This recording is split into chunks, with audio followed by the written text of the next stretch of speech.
ಅದ್ರ ಒಳಾರ್ಥ ಏನು ಅಂತ ಯಾವ್ದ್ಯಾವ್ದನ್ನ ನಾವು ಲೈಂಗಿಕ ದೌರ್ಜನ್ಯ ಅಂತ ಕರಿತೀವಿ ಅಂತ, ಬರೀ ಟಚ್ ಮಾಡಿದ್ರು ಅಥವಾ ಅವ್ರ ಜೊತೆ ತುಂಬಾ ಕ್ಲೋಸ್ ಆಗಿ ಮೂವ್ ಮಾಡಿದ್ರು, ಹೆಗಲ ಮೇಲೆ ಕೈ ಹಾಕಿದ್ರು, ಎಲ್ಲದಕ್ಕೂ ಕೂಡ ಈಗ ಎಲ್ಲಾ ಪದಗಳಿಗೂ ಕೂಡ ಲೈಂಗಿಕ ದೌರ್ಜನ್ಯ ಮಾಡ್ದ ಅಂತ ಅಂದ್ರೆ ಈ ಲೈಂಗಿಕ ದೌರ್ಜನ್ಯ ಅನ್ನೋದ್ರ ಮೇಲೆ ಸೆಕ್ಷನ್ ಹಾಕೋದು ತುಂಬಾ ಗಂಭೀರ ಕೇಸ್ ಅಂತಾನೆ ನಾವು ಪರಿಗಣಿಸ್ತೀವಿ. ಆದ್ರೆ ಯಾವ್ದ್ಯಾವ್ದಕ್ಕೆ ಲೈಂಗಿಕ ದೌರ್ಜನ್ಯ ಅಂತ ಅನ್ಬೋದು ಅಂತ.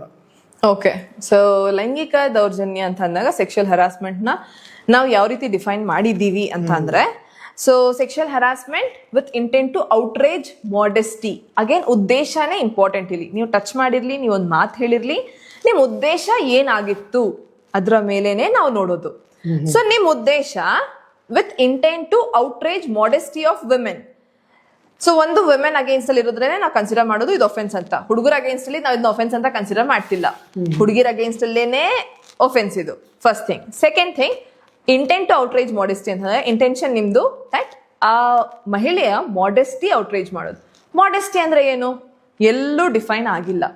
ಬಿಕಾಸ್ ಮಾಡೆಸ್ಟಿ ನೀವು ಈ ಮಾತು ಹೇಳಿದ್ರೆ ಅದು ಹುಡುಗಿಗೆ ನೋವಾಯ್ತಾ, ಇಲ್ಲ ಇನ್ನೊಂದು ಮಾತು ಹೇಳಿದ್ರಿಂದ ಆ ಹುಡುಗಿಗೆ ನೋವಾಯ್ತಾ, ಹೇಳಕ್ ಆಗೋದಿಲ್ಲ. ಸೊ ಹಾಗಾಗಿ ನಾವು ಮಾಡೆಸ್ಟಿನ ಎಲ್ಲೂ ಡಿಫೈನೇ ಮಾಡಿಲ್ಲ. ಇನ್ಫ್ಯಾಕ್ಟ್ ಸುಪ್ರೀಂ ಕೋರ್ಟ್ ತನ್ನ ಹಲವಾರು ಜಡ್ಜ್ಮೆಂಟ್ಸ್ ಅಲ್ಲಿ ಹೇಳಿದೆ ಮಾಡೆಸ್ಟಿ ವೇರಿ ಆಗತ್ತೆ, ಪ್ರತಿಯೊಬ್ಬರ ಮೆಚ್ಯೂರಿಟಿ ಮೇಲೆ ವೇರಿ ಆಗತ್ತೆ.